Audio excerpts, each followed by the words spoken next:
Welcome to 69 TV. నేను మీ Hanumanth. బులెటిన్లోని headline చూద్దాం.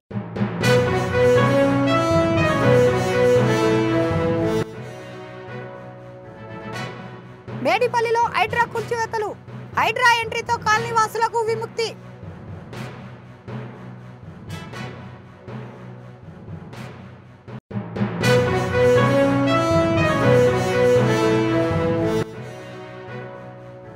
Ramaraopeta open cast సమీపంలోని విచ్చలవిడిగా మట్టి తవ్వకాలు. మట్టిని అమ్ముకుంటూ లక్షల రూపాయలు సొమ్ము చేసుకుంటున్న దళారులు.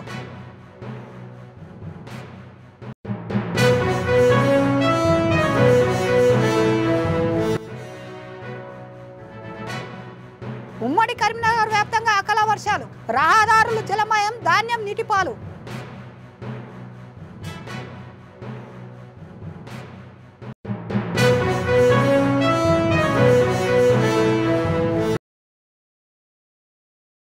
ఆలస్యంగా కొనుగోలు ప్రారంభించడంతో రైతులకు తప్పని తిప్పలు. వర్షాల నుంచి వడ్లు కాపాడెక్కినందుకు నానా ఆవశ్యకలు.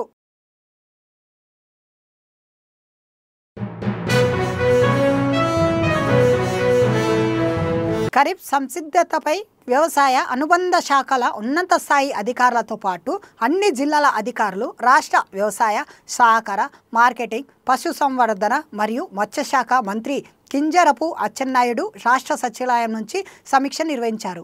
ఖరీఫ్ పంట సాగు విషయంలో రైతులకు ఎటువంటి ఇబ్బందులు, సమస్యలు ఎదుర్కొనేందుకు ఏమాత్రం అవకాశం లేకుండా పటిష్టమైన ఏర్పాట్లు చేసే విషయంలో రాష్ట్ర స్థాయి నుంచి గ్రామ స్థాయి అధికారుల వరకు ఎంతో అప్రమత్తంగా ఉండాలని ఆదేశించారు.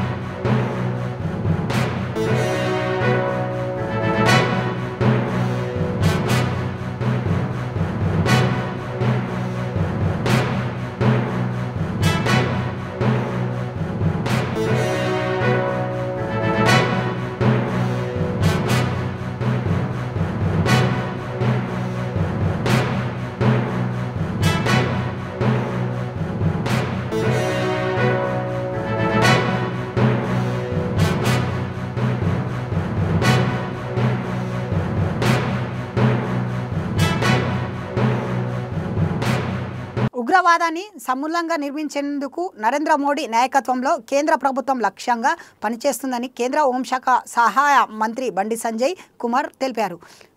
పాల్గాం ఘటన తర్వాత దేశ ప్రజల్లో చాలా మార్పు వచ్చిందన్నారు. ఉగ్రవాద వ్యతిరేక దినం సందర్భంగా కరీంనగర్ జిల్లా క్రికెట్ అసోసియేషన్ ఆధ్వర్యంలో విద్యార్థులతో ర్యాలీ నిర్వహించారు.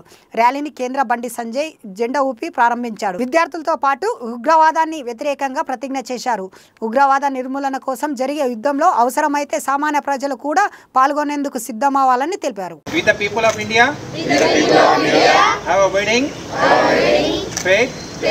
In our country's tradition of non-violence and tolerance, hereby solemnly affirm to oppose with our strength all forms of terrorism and violence. We pledge to uphold and promote peace, social harmony and understanding among all fellow human beings, and fight the forces of disruption threatening human lives and values. Thank you.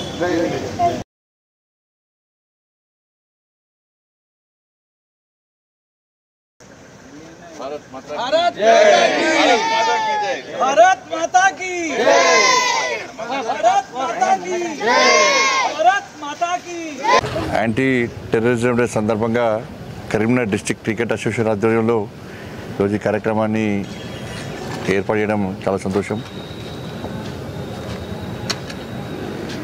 ఇవాళ ప్రపంచంలో టెర్రరిజాన్ని అణచివేసే శక్తి, ఆ సామర్థ్యం, ఆ ఆలోచన దేశం భారతదేశంగా ఇవాళ ప్రపంచ దేశాలని గుర్తిస్తున్న విషయం మనందరికీ తెలిసిందే. మొన్న పెహల్గాంలో దాడుల తర్వాత, ఆ దారుణ సంఘటన తర్వాత టెర్రరిస్ట్ స్థావరాలను గుర్తించి సామాన్య ప్రజలకు ఇబ్బంది లేకుండా ధ్వంసం చేసినటువంటి విషయాన్ని ప్రపంచమంతా గుర్తించి ఇలా పాకిస్తాన్లో టెర్రరిజాలకు సావరాలు ఇవ్వడం, వాళ్ళకి ఆర్థికంగా ప్రోత్సహించే ప్రయత్నం చేయడం, ఇతర దేశాల నుంచి ఆయుధాలు రప్పించే ప్రయత్నం చేయడం, ఇవన్నింటినీ గుర్తించినటువంటి నరేంద్ర మోడీ గారి యొక్క ప్రభుత్వం ఇవాళ ఏ విధంగా 9 స్థావరాలను మనం ధ్వంసం చేయడం జరిగింది. దాదాపు 100 మంది ఉగ్రవాదులను, కఠినాధికమైన ఉగ్రవాదులను మట్టుపెట్టడం జరిగింది. బట్ ఈ పరిస్థితుల్లో ప్రతి భారతీయుడు పహల్గామ్ సంఘటన తర్వాత టెర్రరిజానికి వ్యతిరేకంగా గతంలో భారతదేశం మీద బాంబే బ్లాస్ట్ కానీ, హైదరాబాద్లో గోకుల్ చాట్ కానీ, లుంబిని పార్క్ కానీ, మక్కా మసీద్ బాంబ్ బ్లాస్ట్ కానీ ఇవన్నీ జరిగిన తర్వాత కూడా ఇవాళ సమాజం లోపల మార్పు వచ్చింది. మన పహల్గామ్ సంఘటన తర్వాత ఇవాళ సమాజం లోపల, దేశ ప్రజల లోపల మార్పు వచ్చింది. అవసరం వస్తే టెర్రరిజానికి వ్యతిరేకంగా నేనే స్వయంగా వెళ్ళి దేశానికి అనుకూలంగా టెర్రరిజానికి వ్యతిరేకంగా యుద్ధం చేయాలి అని చెప్పి ఒక ఆలోచన ప్రతి భారతీయుల లోపల రావడం నిజంగా చాలా సంతోషం. మన కొంతమంది సైనికులు వాళ్ళ ఆత్మ బలిదానం చేయడం, దాంతోపాటు సామాన్య ప్రజలు కూడా బలిదానం చేయడం. భారతదేశం మాత్రం పాకిస్తాన్ సామాన్య ప్రజలను టార్గెట్ చేయకుండా కేవలం టెర్రరిస్ట్ స్థావరాలను మాత్రమే టార్గెట్ చేసింది. కానీ పాకిస్తాన్ మాత్రం పంజాబ్ కానీ, రాజస్థాన్ కానీ, గుజరాత్ కానీ, జమ్మూ కాశ్మీర్ కానీ భారత సరిహద్దు ప్రాంతాల్లో భారత సామాన్య ప్రజలను టార్గెట్ చేసిన విషయాన్ని కూడా ప్రపంచం గుర్తించింది. కాబట్టి ఇవాళ భారతదేశం వాడిన టెక్నాలజీ చూసిన తర్వాత అయితే టెక్నాలజీని మనకి ఇచ్చినటువంటి ఇజ్రాయెల్ కూడా ఆశ్చర్యపడుతూ ఉన్నది. కాబట్టి 100% టెక్నాలజీని ఉపయోగించుకొని సక్సెస్ అయినటువంటి దేశం భారతదేశం. కాబట్టి ఇటువంటి పరిస్థితుల్లో ఈ దేశం బాగుండాలంటే, సుభిక్షంగా ఉండాలంటే, ఒక ప్రశాంతమైన వాతావరణంలో ప్రజలు నిత్య జీవనం కొనసాగాలంటే ఈ టెర్రరిజాన్ని అంతమొందించాల్సిన బాధ్యత ఉంది.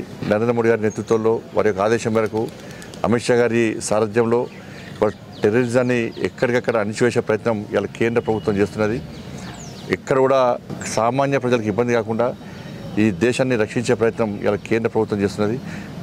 పహల్గామ్ సంఘటన తర్వాత అన్ని రాజకీయ పార్టీలు కూడా కేంద్ర ప్రభుత్వాన్ని సహకరించడం, అన్ని స్వచ్ఛంద సంస్థలు కూడా ఇలా పహల్గామ్ వ్యతిరేకంగా భారతదేశ ప్రభుత్వం సైన్యం చేసినటువంటి యుద్ధానికి సపోర్ట్ చేయడం, వాళ్ళు దేశవ్యాప్తంగా తిరంగా యాత్రలు నిర్వహించడం, స్వచ్ఛందంగా బయటకు వచ్చి అనేక స్వచ్ఛంద సంస్థలందరూ కలిసి ఇది ప్రజల యొక్క దేశభక్తిని, ఈ దేశాన్ని రక్షించే విధానాన్ని స్పష్టం చేస్తున్నది. కాబట్టి రాబోయే రోజుల్లో కూడా భారత సైన్యానికి ఈ దేశ ప్రజలు అండగా ఉండాలని చెప్పి చిన్న పిల్లల నుంచి ముసలి వరకు, చిన్న పెద్ద ముసలి ముద్దుగా తేడా లేకుండా అందరి లోపల ఒక మార్పు వచ్చే విధంగా దేశభక్తియుత వాతావరణంలో ఇలా మనం ముందుకు సాగాల్సిన అవసరం ఉంది. టెర్రరిజానికి వ్యతిరేకంగా ప్రతి ఒక్కరు ముందుకు రావాల్సిన అవసరం ఉన్నది. టెర్రరిజాన్ని ఎట్టి పరిస్థితుల్లో అంతం చేయడమే, అది ఏ స్థాయిలో ఉన్నా, ఏ రూపంలో ఉన్నా, ఎవరి సహకారం ఉన్నా, ఎవరు ప్రోత్సహిస్తున్నా అందరూ కూడా మట్టు పెట్టడమే ధ్యేయంగా ఇలా భారతదేశ ప్రభుత్వం, ఇలా భారత సైన్యం ప్రయత్నిస్తుంది. కాబట్టి అందరం వారికి మద్దతు తెలపాల్సిన అవసరం ఉంది. ఈ సందర్భంగా ఇలా కరీంనగర్లో యాంటీ టెర్రరిజం డే సందర్భంగా డిస్ట్రిక్ట్ క్రికెట్ అసోసియేషన్ వాళ్ళు ముందుకొచ్చి ఇవాళ ఈ కార్యక్రమం నిర్వహించడం చాలా సంతోషం. ఇది అందరూ గుర్తించాల్సిందిగా అందరికీ కోరుతూ ముగిస్తాను. భారత్ మాతాకి జై. జై శ్రీరామ్. యాదాద్రి భువనగిరి జిల్లా చోటుపల్ మండలం కైతాపురం వద్ద జాతీయ రహదారిపై వరుసగా ఢీకొన్న 5 వాహనాలు. ఈ ప్రమాదంలో ఎవరికి ఎలాంటి గాయాలు కాలేదు. జాతీయ రహదారిపై కిలోమీటర్ మేరకు ట్రాఫిక్ జామ్ కావడంతో వాహనాలను పక్క లైన్ నుంచి మళ్లించి ట్రాఫిక్ క్లియర్ చేసిన పోలీసులు.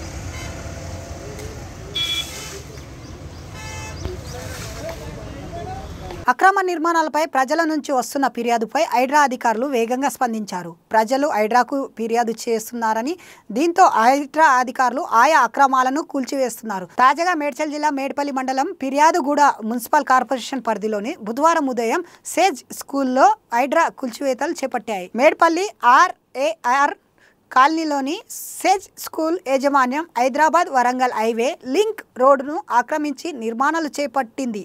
దీనిపై స్థానికులు ఫిర్యాదు చేశారు. దాంతో హైడ్రా సిబ్బంది రోడ్డును అక్రమ చేపట్టిన నిర్మాణాలను తొలగించారు.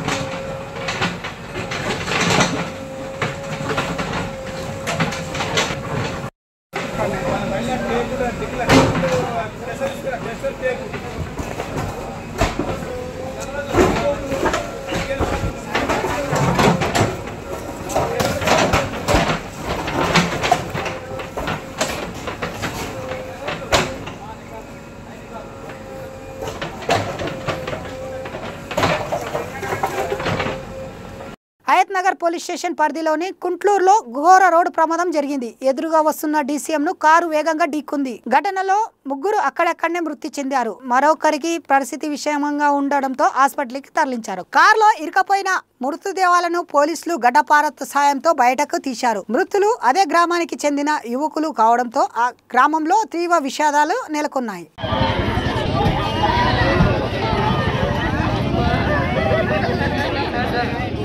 हेलो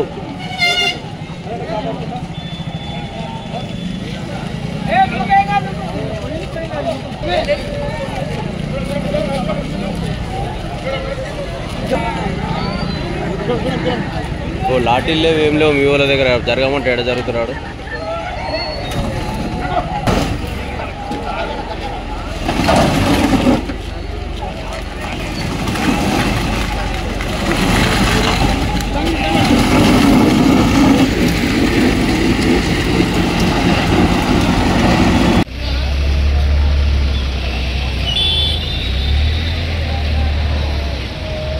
జైపూర్ మండలం రామారావుపేట గ్రామంలోని ఓపెన్ కాస్ట్ సమీపంలో విచ్చలవిడిగా మట్టి తవ్వకాలు నిర్వహించి మట్టిని అమ్ముకుంటూ లక్షల రూపాయలు సొమ్ము చేసుకుంటున్నారని దళారులు పేర్కొన్నారు. మంచిర్యాల జిల్లా పలు గ్రామాలలో తరలించడంతో కాకుండా జైపూర్ మండలంలోని పరిధిలోని వెంచర్లను అధిక ధరలను అమ్ముతున్నారని దళారులు రెచ్చిపోతూ వారి ఇష్టానుసారంగా వివరిస్తూ భారీ లోతులోని 2 నుండి 3 మీటర్ల వరకు జేసీపీ సాయంతో మట్టిని తవ్వించి లారీలో తరలిస్తున్నారు. ప్రభుత్వ అధికారులు చూసి చూడనట్లు ఉండడంతో వలన ప్రజలలో పలు ఆరోపణలు వ్యక్తం వస్తున్నాయి. ఇప్పటిదాకా దీనిపై ఉన్నత అధికారులు ప్రత్యేక దృష్టి సాధించి వారిపై కఠిన చర్యలు తీసుకోవాలని ప్రజలు ఆరోపించారు.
ఉమ్మడి కరీంనగర్ జిల్లాలో అకాల వర్షం అన్నదాతలకు ఆందోళన చేసింది. ఉమ్మడి జిల్లా వ్యాప్తంగా ఓ మోస్తారు నుంచి భారీ వర్షం కురిసింది. మెట్పల్లి, మల్కాపూర్, ఇబ్రాహీంపట్నం మండలాల్లో ఉరుములు మెరుపులతో బుధవారం తెల్లవారుజామున జోరువాన పడింది.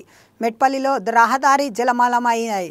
పవర్ ప్లాంట్కి అంతరాయం ఏర్పడింది. ధాన్యం కొనుగోలు కేంద్రాల్లో నీళ్లు నిలిచి ధాన్యం తడిచింది. మెట్పల్లి మార్కెట్ వార్డులలో అమ్మకాలు సిద్ధంగా ఉన్న ధాన్యం తడిచిపోవడంతో పాటు కొంత కొట్టుకుపోయింది. తూకం వేసిన ధాన్యం బస్తాలు సైతం తడిచిపోవడంతో రైతులు ఆందోళనకు వ్యక్తం చేశారు.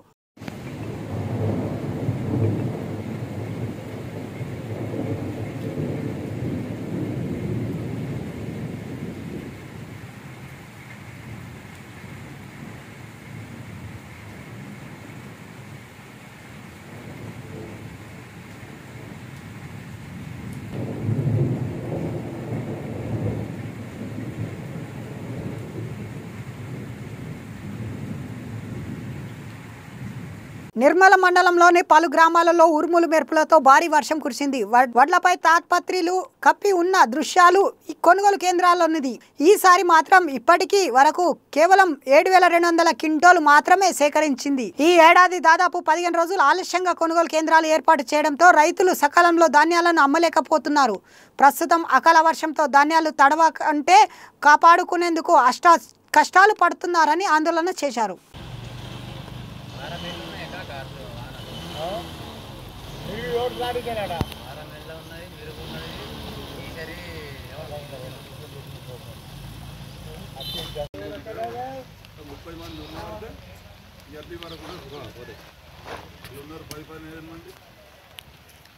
నిరుద్యోగులకు వలస వేసి లక్షల సొమ్ము వసూలు చేసుకుంటున్న కోనసీమ మాజీ ప్రజాప్రతినిధి చుట్టూ అవినీతి చింకటి కోణం ముసురుకుంటుంది.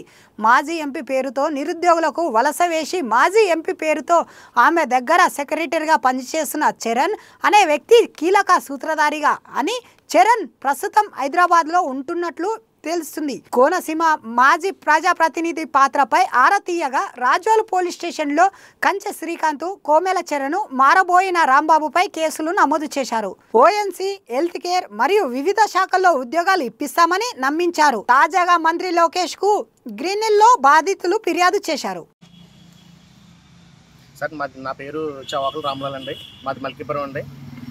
2021లో చింతా అనురాధ గారు, అప్పటి ఎక్స్ ఎంపీ గారండి, చింతా అనురాధ గారు సమక్షంలో శ్రీకాంత్ ఉన్నారు కదండి, ఆయన పిఏ గారు, ఆయన స్మార్ట్ విలేజ్ అని చెప్పేసి సెంట్రల్ గవర్నమెంట్ జాబ్ అని చెప్పి మాకు జాబ్స్ ఉన్నాయి, మీకు ఎవరైనా ఉన్న ఎలిజిబిలిటీ ఉంటే కనుక మీరు పెట్టుకోండి అని చెప్పేసి మాకు చెప్పారండి శ్రీకాంత్ గారు. సరే అండి, మేమందరం బీటెక్ చేసామండి. మా ఫ్రెండ్స్ ఇంచుమించు 4-5 ఉన్నాము. అందరం కలిసి శ్రీకాంత్ని కలిస్తే మీరు అప్లై చేసుకోండి, కానీ జాబ్కి వచ్చి 2 to 3 లక్షలు అవుతుంది అని చెప్పేసి అన్నారు. అయిన తర్వాత సరే అని చెప్పేసి మేము ఒకసారి అంతా డబ్బులంతా గ్యాదర్ చేసుకున్న తర్వాత మన చరణ్ అని చెప్పేసి ఆయన అనురాధ గారు పిఏ అండి, చరణ్కి అప్ చెప్పారు. చరణ్ మా దగ్గర ఒక్కొక్కరి దగ్గర 2 నుంచి 3 లక్షలు తీసుకున్నారండి. డబ్బులు తీసుకున్న తర్వాత 2.5 సంవత్సరాల తర్వాత మాకు ఆర్డర్ ఇచ్చారండి. 2.5 సంవత్సరాల తర్వాత 2021లో డబ్బులు తీసుకుంటే 2023లో ఇచ్చారండి మాకు ఇది ఆర్డర్. మేము జాయిన్ అయిన 3 నెలల్లోనే ఎత్తేసారండి ఈ job. Central government job, permanent job అని చెప్పేసి 3 నెలల్లోనే ఎత్తేసారు. మాకు కనీసం శాలరీస్ కూడా లేవు, మాకు ఏమీ లేవు. మా చేతమటికి ఏదో 1 రేషన్ 1 కార్డు ఆ పనులు ఈ పనులు మట్టి చేయించుకున్నారు. ఇంటింటికి తిరిగి స్మార్ట్ విలేజ్ అని చెప్పేసి ఇంటింటికి తిరిగి చేయించుకున్నారండి మా పని. మాకు ఒక్క నెల కూడా శాలరీ కూడా ఇవ్వలేదు. మాకు ఇప్పటికే 5 సంవత్సరాలు అవుతుందండి. దీని గురించి నేనైతే పెద్దలందరికీ కూడా కంప్లైంట్ చేశాను, కానీ ఏ విధంగా కూడా మాకు రాలేదు. 2 సార్లు అనురాధ గారి దగ్గర సిట్టింగ్ చేశారు. 2 సార్లు కూడా మీరు నాకేమైనా ఇచ్చారా, మీరు దిక్కున్నట్టు చెప్పుకోండి అన్నట్టు మాట్లాడారండి ఆవిడ. 2 సార్లు కూడా అలాగే మాట్లాడింది ఆవిడ. ఏం చేసుకుంటారు చేసుకోండి అన్నట్టు మాట్లాడారు. మమ్మల్ని తిట్టేసి పంపించారండి 2 సార్లు కూడా.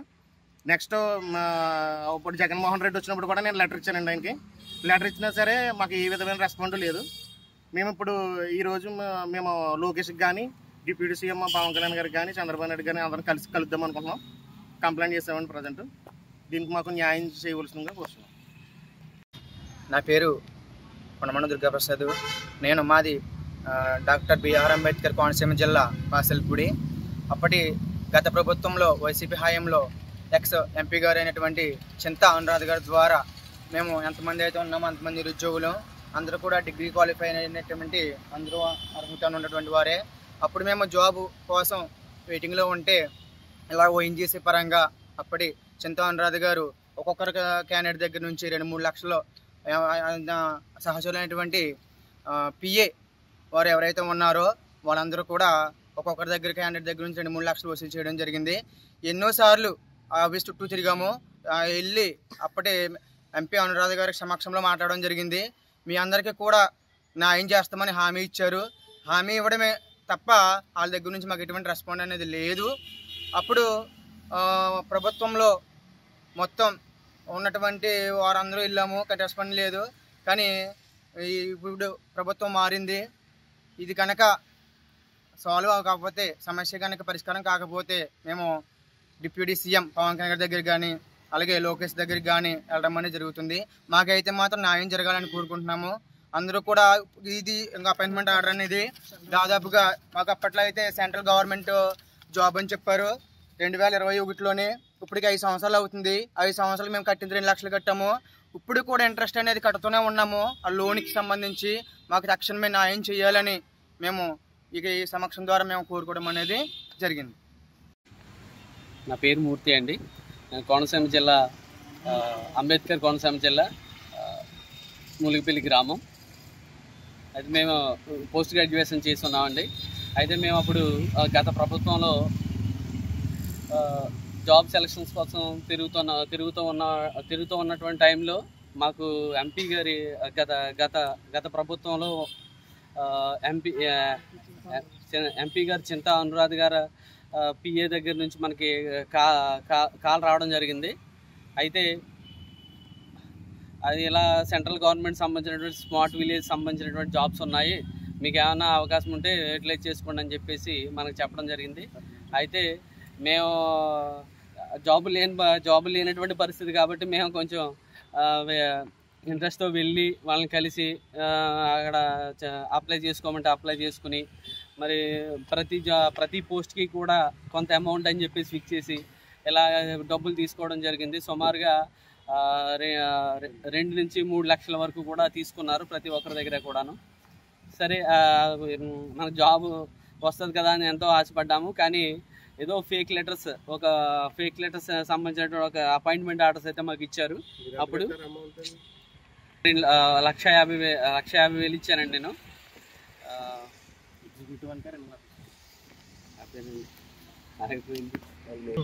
మేము దీని గురించి ఆవిడని కలవడం జరిగింది.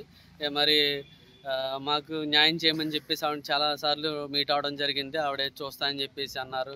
మళ్ళీ పర్టికులర్గా ఎంత ఇచ్చారని చెప్పేసి రాసిమ్మని కూడా చెప్పారు, రాసి ఇచ్చాము కూడానండి. అయితే మాకు తర్వాత ఎటువంటి రెస్పాన్స్ అనేది ఆవిడ దగ్గర నుంచి మాకైతే లేదు.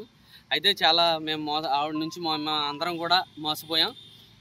దానికి సంబంధించినటువంటి ఇప్పుడు ఈ ప్రభుత్వమైనా న్యాయం చేస్తుందని చెప్పేసి మేము రాజోల్ పోలీస్ స్టేషన్లో మాకు కంప్లైంట్ ఇవ్వడం జరిగింది. మాకు దయచేసి మా యొక్క ఈ కంప్లైంట్ తీసుకుని మాకు న్యాయం చేస్తారని కోరుకుంటున్నాం. లేదంటే మాకు డిప్యూటీ సీఎం గారు అయినటువంటి పవన్ కళ్యాణ్ గారిని, లోకేష్ బాబు గారిని, చంద్రబాబు నాయుడు గారిని కలిసి మా యొక్క విన్నపం వినిపించుకుంటామని చెప్పేసి తెలియజేస్తున్నాను. బులెటిన్ ముగించే ముందు హెడ్లైన్స్ మరొకసారి.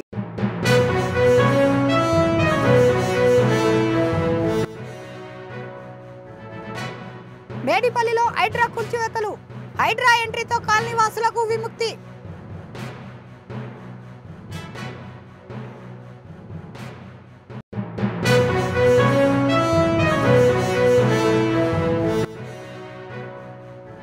రామారావుపేట ఓపెన్ కాస్ట్ సమీపంలోని విచ్చలవిడిగా మట్టి తవ్వకాలు, మట్టిని అమ్ముకుంటూ లక్షల రూపాయలు సొమ్ము చేసుకుంటున్న దళారులు.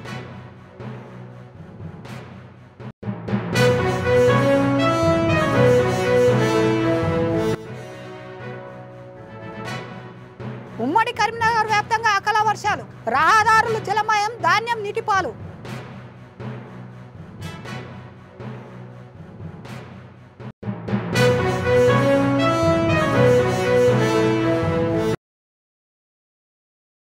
ఆలస్యంగా కొనుగోలు ప్రారంభించడంతో రైతులకు తప్పని తిప్పలు, వర్షాల నుంచి వడ్లు కాపాడెక్కినందుకు నానా ఆవశ్యకలు.